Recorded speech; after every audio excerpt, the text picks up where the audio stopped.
Create enriching experiences beyond the classroom through ACSI Student Leadership and Learning with Emily Pigott. Well, welcome to the Student Leadership and Learning Podcast, where we journey together to impact, influence, and equip today's students to lead with intentionality and purpose. Well, as always, I'm your host, Emily Pigott, and it is my prayer, my hope that as we journey together, as we have conversations, that we reaffirm our why. Why do we spend our days investing in the lives of students? And today, I am so excited for this conversation ahead of us. We have Neil Malherbe. I think I pronounced that really bad, so Neil's going to correct me if he needs to, but he is joining us. Neil is the National Director of South Africa, and he and his team are responsible for around 200 schools in South Africa, and they strategically develop their teachers and their principals. They see such a value of ensuring professional development takes place, but they also are very vested in student leadership development. And so we're going to have a conversation today and get some insights from Neil, who has been doing this for a really long time. He can share how long if he chooses to. But Neil, welcome.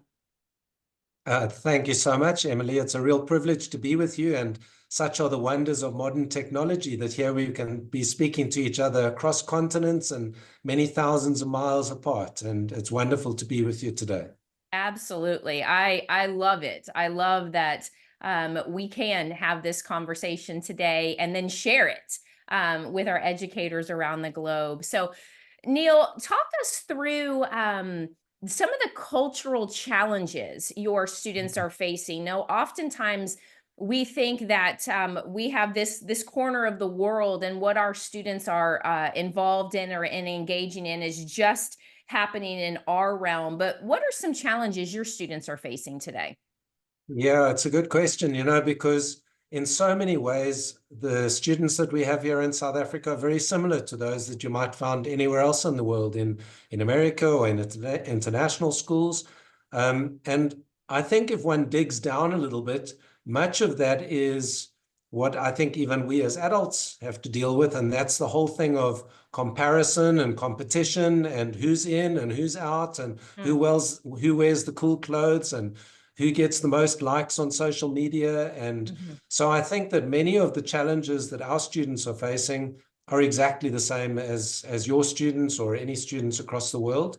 I guess one of the biggest differences here is that culturally and historically, you would know that in South Africa, we had to deal with the legacy of apartheid.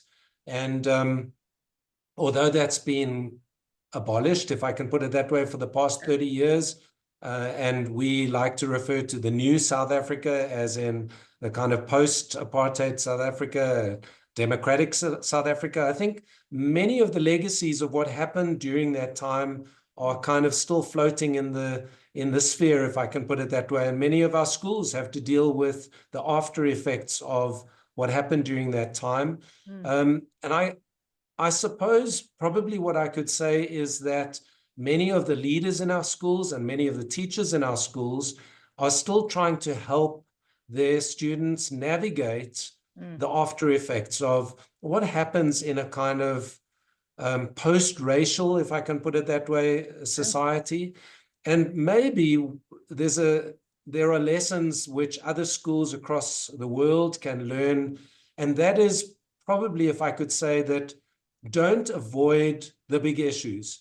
I go around to many of our schools, and we have 2 assistant directors here in the office who also visit schools.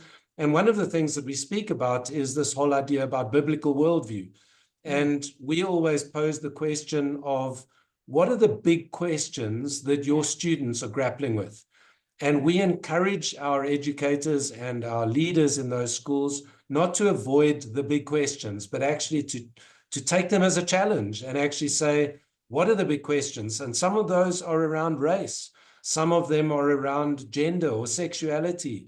And they're the big questions that many people try to skirt or to avoid because they don't want to have to challenge those things. And yet, I think back to a very wise person who once said to me, and this is in the South African context, they said, we are all racists. If we say, oh, I'm not a racist because whatever, and try to justify the fact that we're not racists, then we're trying to avoid the issue of the fact that we haven't really faced up to the fact that in a South African context, we are all affected by racism, whether we are black, white, colored, whatever kind of generic terminology you want to use.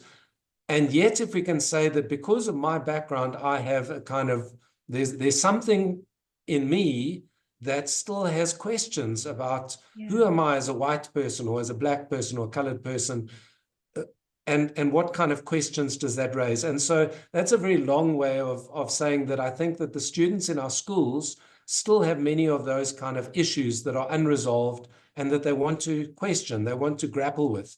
And that would be an encouragement, I would say, to your educators, wherever they happen to be, whatever school they're in, don't avoid the big questions. Actually, be willing to grapple with them. I love that you brought us right here, right at the beginning, and talked about two big things. One is that biblical worldview. You know, our worldview is shaped by the lens that we look through, and that directly ties to the impact of what's happening with our students. And oftentimes teachers can get very caught up. I know I did. So I'm pointing my finger at me and me only right now.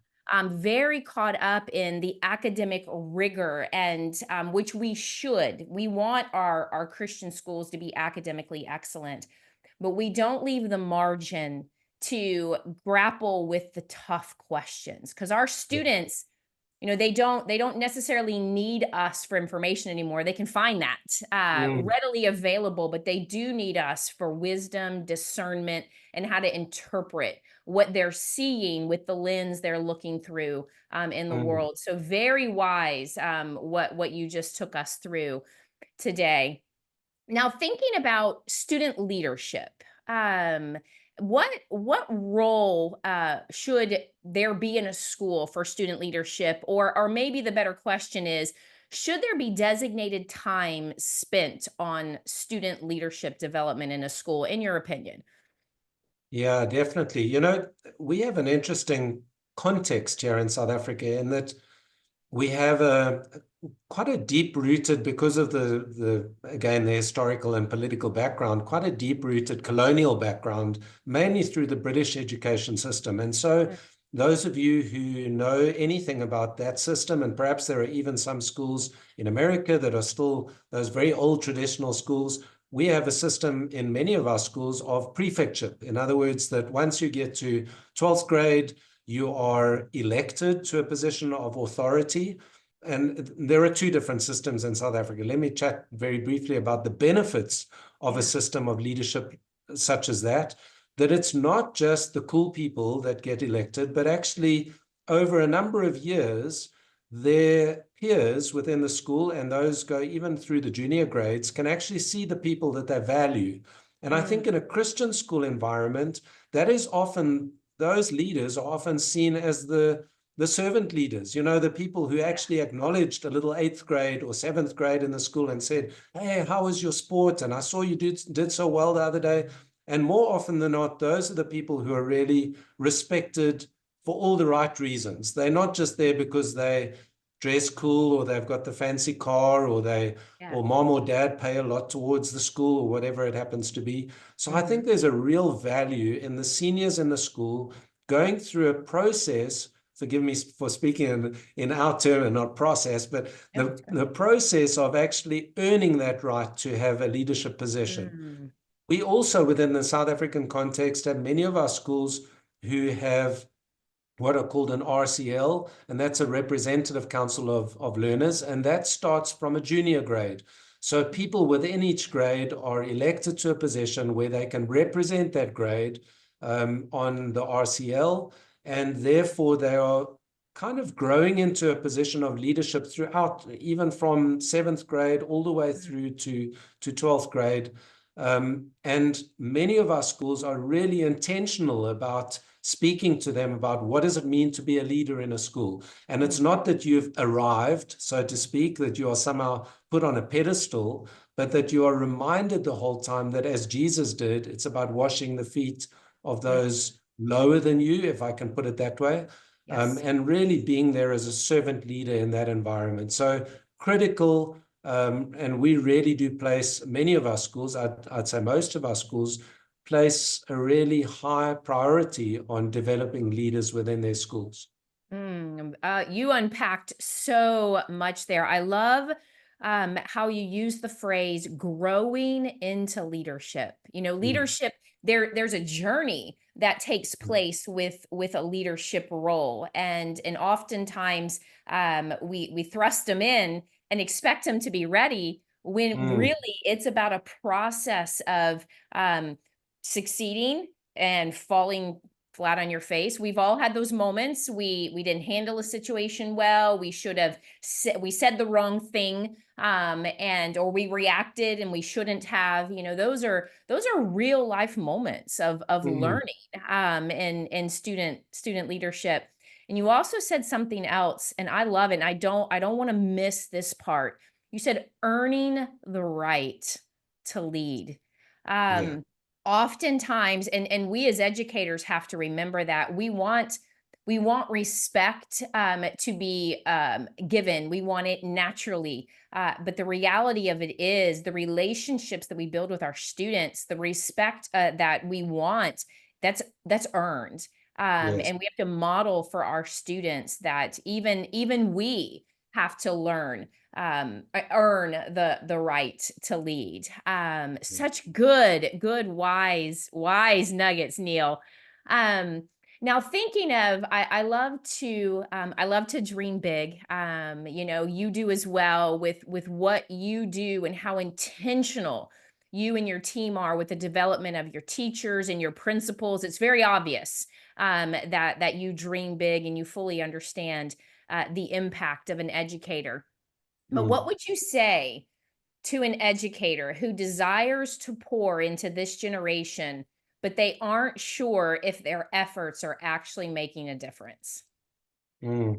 It's a good question. And I guess one of the things that I've often said in our biblical worldview workshops that we host with schools and with teachers and leaders is that you are the best textbook for what you're going to teach. So regardless of the subject that you're teaching, what the kids in the class are really looking for is you responding in different situations. And so my belief is that deeper than the content that we teach, you made the point earlier that content is readily available, knowledge is readily available through different avenues online and everywhere else around the kids. So what they're really looking for is somebody who reflects something of the Christ light. And I think in a Christian school environment, the more we can reflect Jesus into their lives through our difficult times and our good times. And I think kids are very astute at picking up how we respond when we're under pressure and how we respond when things are going really well. And so in terms of a mentoring role, they just want to see you as you. They don't want to see that you different as Miss so-and-so in the class and Miss so-and-so if they bump into you in the mall over the weekend. They want to see authenticity. And I think that's the greatest role that we as teachers can play in the way we guide our kids, is to make them realize that we're just ordinary people. And if we can invest in them as mentors, it's not through trying to be something different or put into practice some kind of unusual role. You spoke right at the beginning, you spoke about the why. And it's interesting that you mentioned that, because I've just been presenting a workshop at all of our teacher conferences, and in particular aimed at our leaders, based on a very well-known book that I'm sure you've come across by Simon Sinek called Start With Why. And it goes down to the fact that any school can do the what and the how, but actually it needs to be built on the why. And for us as Christian educators, our why is our love for the Lord, our calling into Christian education. And so I would just encourage teachers to be reminded of the why they exist, the fact that they are in the mission field of Christian education. And as soon as they recognize it, they're going to impact the lives of the kids. Mm, absolutely. So much wisdom in that. And I always think teaching is hard. Education is hard. School leadership is hard. There is no, there may be as challenging professions, but when you hold in your hands, for lack of better words, the ability to influence and impact this generation, and you feel the weight and the brevity of that, it truly is daunting. It Um, is. but when you put it the way you did, when an educator understands their influence and they truly see the difference that they're making, it makes all the late nights and the grading and Mm, the parent teacher conferences, it makes all of it worth it, because at mm, the end of the day, we have this young man and young woman that we played a small role in creating them to be the leader that we hope they would be. So, well, Neil, as we finish our conversation today, you have so much wisdom. I could listen to you all day. I've taken notes as you've talked. You've dropped so many great nuggets. But is there anything else, any other words of advice that you would want to share with educators as because here's what we know. And at ACSI, we've recognized we've got a teacher pipeline shortage. We know, we can see, we follow the trends, we watch the research. We can see people leaving the classroom at an alarming rate. We mm. can see the backfill isn't at the volume that we want. So if you were standing face to face with one of your teachers who was considering maybe stepping out of the educational field, what would you say to them? Wow, that's a difficult question. I I know, but guess, you're so wise, so yeah. I want to hear what you would say. Look, I guess if I have to cast my mind back during the pandemic, many of our schools lost teachers Mm, who just kind of either they went into online or they went into a state school or they, whatever the case might be. And mhm, yet many of our schools didn't. And to my mind, it was always to look at those schools and say, what did they get right? What was it that drew them, that drew yeah, those teachers to yeah, remain despite the obstacles, despite cuts in their salary, despite everything else that was happening in the world at the time? And I think it was that those schools were true to their calling. mm, They remained true to the fact that God had invested, God had called the people in that school to hold true to their original vision. And the teachers had bought into that. And the teachers realized that actually what they were doing, the job that they were doing, was so much more than a job. It was a calling.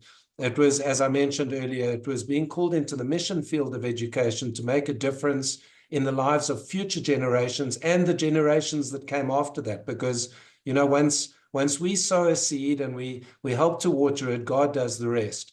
And mhm, so I would just encourage teachers to remain true to that calling, to look deeper than the salary at the end of the month or the fact that whatever, all those sort of extraneous things that we tend to weigh up when we're choosing a job.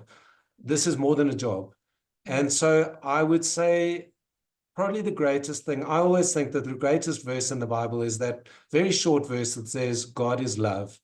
uh, How do we reflect that into the lives of the kids that we teach? How do we see beyond the fact that it's just a job? And mhm, how do we sow even more into the lives of the kids beyond what we will even see, the impact that we will even see? mhm, And if I could just say one last thing is that whole thing of the challenges of social media, comparison, competition, all of the things that our kids are being challenged with, the whole gender and sexuality and all those sort of things. Whatever we do, the mentoring that we do should always be done in love. mm, And stepping back out of the hurt and the pain and the struggles and that sort of thing, and just loving our kids into the kingdom. That mm. would be the greatest bit of nugget that I could leave you with. Oh my goodness. And what a nugget. Neil, you are an incredibly wise leader. And I have been blessed to have the opportunity to get to know you. We've had a few meetings together. What you are doing for the kingdom and how you are leading educators is rippling across this world. And we are so grateful for your leadership. I'm grateful for your time today. Again, I've been in education quite a bit, and I learned a lot from you today. So as we close our time, Neil said it best, but I'm going to say it one more time. What you do matters. Every moment, every day, you are a difference maker, and our students are worth it. We'll see you next time. Student Leadership and Learning is a presentation of the Association of Christian Schools International. Create enriching experiences beyond the classroom by visiting acsi.org/studentleadership.